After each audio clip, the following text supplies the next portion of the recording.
Welcome, all my beautiful fools out there in the budgeting world who are just trying to get started on their, savings, or they have been doing it for a while and are looking for some different ideas down the road.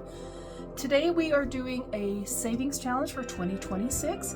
It is for a full year one. It will save you up to 2026. It's similar to like a 100 envelope challenge type of thing, where each one you save up. This one is all hand drawn by me. It's one thing I don't really do is actually show the process of me hand drawing. I should, because a lot of times the ideas come, and with me being, ADD squirrel, I just have to go with it, or else I will lose it if I try to sit down and plan it. So a lot of the drawing part of itself is actually, I might take pictures as process, but even this one I didn't do a process one, I just kind of drew it. And this was the original idea, because I knew I wanted the 2026, and I have some letters in it. I have the begin again, plan with intent, cash challenge savings. My feature is in my hands. These are all hand drawn. These are not Ko-Fi or anything. In the original one, you can tell is the circle is like really wonky. And you got islands all over here with the different amounts. You have some ships, both different things. And that was the idea for this challenge. I wanted it to be kind of like the path forward, and you need a compass to get going. And along the way, you might come across different islands, different places, different experiences. And that's the idea for this challenge, is each new year is a new experience. And sometimes if you have a little bit of a compass leading the way, it can make it a little easier. That's why people in the budgeting world do a lot of the budgeting challenges. If you're new to the budgeting world and all these money challenges and stuff, you came over from my art channel and just saw that I had a video out, I was curious. That is what we're trying to do, is make our money work for us and with intent. And sometimes when you are saving, it is extremely boring. And if you don't have a goal or some sort of challenge, sometimes you just don't get that stuff done, because you'll get started in the new year. I'm going to do this. I'm going to save enough money for like vacations and Christmases. But if you don't have intent or a plan, it's really easy to let those dreams fall to the wayside. So a lot of these challenges do help you stay focused throughout the year, especially if you have a channel. Even if you're not selling anything, if you have a channel that's, or even just some shorts of you savings, sometimes just with the connections that you make on the internet between Instagram, YouTube, and TikTok, it helps keep you motivated to get these savings goals completed. My goal for this next year is to complete some of these goals, getting my money savings, I've got some other ones I'm going to be doing up here for the 1 month ahead, starting a business as well. So I might actually do a challenge just really for me, kind of work out the kinks and see if it's something that people might want, like a mini challenge type of thing for getting your channel or your business set up, to collect the stuff that you need for it, and also learn some new techniques. I would like to learn how to make book binding, doing some like 6-ring binders that are actually handmade type of things, and just continue doing my learning different crafts and hopefully making money off of it. So if you want this challenge, once it is done and you like the look of it, it will be in my Ko-Fi account. And everything you buy off there really does help me build my crafting network. Down the line, I will start doing some physical products as well. But everything that you buy, or even I have a lot of free ones as well. So just go out there, give me ideas. If there's anything wrong with them, make sure you let me know so I can correct them, because I am still learning this. And a lot of you have been doing it for a while, so I appreciate anything you can give me. Let's get started on this. I got started with this is actually just on cardstock paper, and then I just went and did some coffee stain on it. It's very easy, just, take it off and do up whatever you have left over of coffee. If you messed up a coffee, you can just do some with a little sponge or wet wipe, wet wipe. You don't do it with a wet wipe. Any type of piece of paper. You can do different textures. You can also do it with tea or other types of color. You can do it almost like a purple color if you have beets or any other type of vegetables, or you can use normal type of dyes or anything like that, or inks from ink pads and everything. You can do all kinds of different types of colors to stain your paper and make them look a little older. The idea on this is to make it look like an old map. I might even go through there and burn the edges a little bit. But that is the idea. You can see the 26. I have different boats on the corner. I have some islands with little treasure maps and stuff, and it's hopefully will end up looking good. All right, so let's get started on this. I'm going to put this in hyper mode. I can tell this is probably going to take me a while to sketch out. I'm going to be using a quill and ink, and then I will take this up into FedEx and have them scan it. I don't have a scanner yet. That's one of the reasons I'm doing this, so I can save up money and buy some of these things. And then I will put it up on my Ko-fi account. So let's get this started, and we'll come back to you later and see.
Alright, welcome back. I did a little work offline. I actually did some live on this as well, so go over to the budgeting channel and check out some of the live of just filling in the detail. Today we're going to get the rest of the islands and the ships on the outside. I had some wax paper, but I guess it doesn't really matter since this thing's really kind of dark. And I'm not using quill and ink because this paper is just too rough and it just kind of catches. My other extra small kind of died on me, so I might have to go back and do some cleanup on some of this because this side is a lot darker and then it's kind of faded. I tried to add some ink to it, but I used either wrong ink or there was a clog in it and I just couldn't get it to work, and then I broke the dang thing. Was able to refill this fabric castle. I hopefully have some more better ink coming in that I can refill some of these and keep them last a little longer so they're not completely throwaway. I have some links in the description if you want to get some. I'll have to look this one up but as well. But this is one of the ones I use is the Micron, and this is an 05, so this is the larger one, and this is the Faber-Castell Artist Pen Finer, $1.99, extra small, so it does some of the smaller detail, and I'll have a link in the description. I finally got my affiliate set up, so anytime you go buy any of the products I have on there, it'll give me a little bit of extra cash. And even if you don't buy any of my stuff, if you actually go through the links to get your stuff, it will still give me some money, which is always good. Let's get started on this. Let's get this done. And I ordered myself a freaking printer finally. This has a scanner, so I won't have to run over FedEx every 5 seconds to get the thing scanned into my computer and then finished up on Photoshop and then uploaded to my Ko-fi. So hopefully this will be in my Ko-fi, and I'm gonna have it free for the first week, and then it will be going up to like $3 or $5. This is a lot of work, and if you can't afford to get anything and you're like me on a budget, that's the time to get it. But if you want to help me, you can always add some money in there, because we're new artists trying to get started, low income. Any of the help they can get would be awesome. Make sure you like and subscribe and share. So if you have any other budgeters out there who are interested in some budgeting challenges that are slightly different, and some of them out there, I love some of the stuff. People can get very creative, but I like the idea of having something that's actually handmade by somebody who took the time to do it, and it also keeps me learning new things. Even on this one, I kind of learned used a lot of different techniques that I've been working on. So let's get started. Some of these islands, nice. I'm gonna get a piece of paper to put over on that side so I don't smear it more than it already is. I've never actually used tracing paper before, so that's kind of cool. Anyways, let's get this. Now, I might do a little flipping here and there and that type of thing. I'm gonna just gradually, I'll put my hand over here. Instead of doing a solid line, what I'm actually gonna do is kind of more like dots, very lightly, kind of scratch it up, because I want it to look like it's been faded over time. I need some more pencils. If you want to support me, I'll probably put a wish list in there, because I could use some more pens and some inks. Now this can be darker, and then the areas I want to be darker is where they kind of turn in a little bit, and then you can kind of do some lighter dots on top, so it looks like there's a cliff with some lining out. What the heck it is, like an inlet. You can actually kind of knot it in here, so it looks like it's and then just kind of very lightly get some more shading on the inside, so it looks like if you're looking down on it, certain areas will have some other dark. And have this one solid, so you can actually see the numbers. This is 29. And then we can always come back with the extra small fine point. And then I'm going to do a little bit of water, so it looks like waves around it. And then I'll just get some extra area. And also in the 2, I'm going to do a little bit of a highlight on one side. And then also over here I have the outline of the map. I could always come back and... Whoa, hello! I do enjoy working with quill and ink, but sometimes, depending on the paper, since I had this coffee stained, it just wasn't really working. I just ended up gouging the paper a lot. So we're just going to kind of almost very lightly dot it, almost like you're stippling, and just kind of squiggle around a little bit, so all the lines are not a straight line. You can also kind of make it look like there's steps going up. And some of these larger ones, like when I do play my Red Dead Redemption, and you see their map, and it has like the different lines on it, so it almost looks like there's a plateau. Kind of play around, do some light lines. I'll probably do this a little bit fast forward. We'll get the main lines on there, and then you can always come back with some heavier lines wherever you want. If you want some more heavy lines, you can.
Well, this is what I'm going to get done today. I'm going to go and finish up this section, probably on live, or just on the side, and I'll come back and do this is how it looks type of thing. And maybe even get some copies up. Hopefully my printer will be here, and it has a scanner. So hopefully you're enjoying this, and we'll see what this thing looks like when it is fully done. Alrighty, to be continued. I forgot to do an outro, so I thought I'd just do a side-by-side comparison. As you can see, the left one is before the extra detail, and the right one is the one I did on a live. I really enjoyed doing this challenge, so I hope you stop by my Ko-Fi account and pick this one up and color it in. The way I set up this challenge, you can have a small, medium, and large savings. You can just do the outside, which is the islands, the boats, and the treasure chests, which will allow you to save $686. Or you can have a medium-sized savings challenge, which is the letters challenge. $20 per letter, and there are 67 letters, which will give you a savings of $1,340. So depending on your savings challenge, you can save just the $600 or the $1,300. But if you are adventurous, you can save a total of $2,026 with both challenges together. So make sure you pick up one of these beautiful little maps. You can find the link in my description, which will take you over to my Ko-Fi account. And while you're over there, check out all my other money challenges and my coloring pages. I always have a freebie available every month for one coloring page and a money challenge. This month I'll have the 3 gnomes of caroling and this beautiful 2026 challenge. So thank you to all my beautiful fools. And if you're new here, remember to hit that like and subscribe button so we can see where this crazy train will lead us. I hope you have a wonderful holiday season, and I will see you this next year. Love y'all.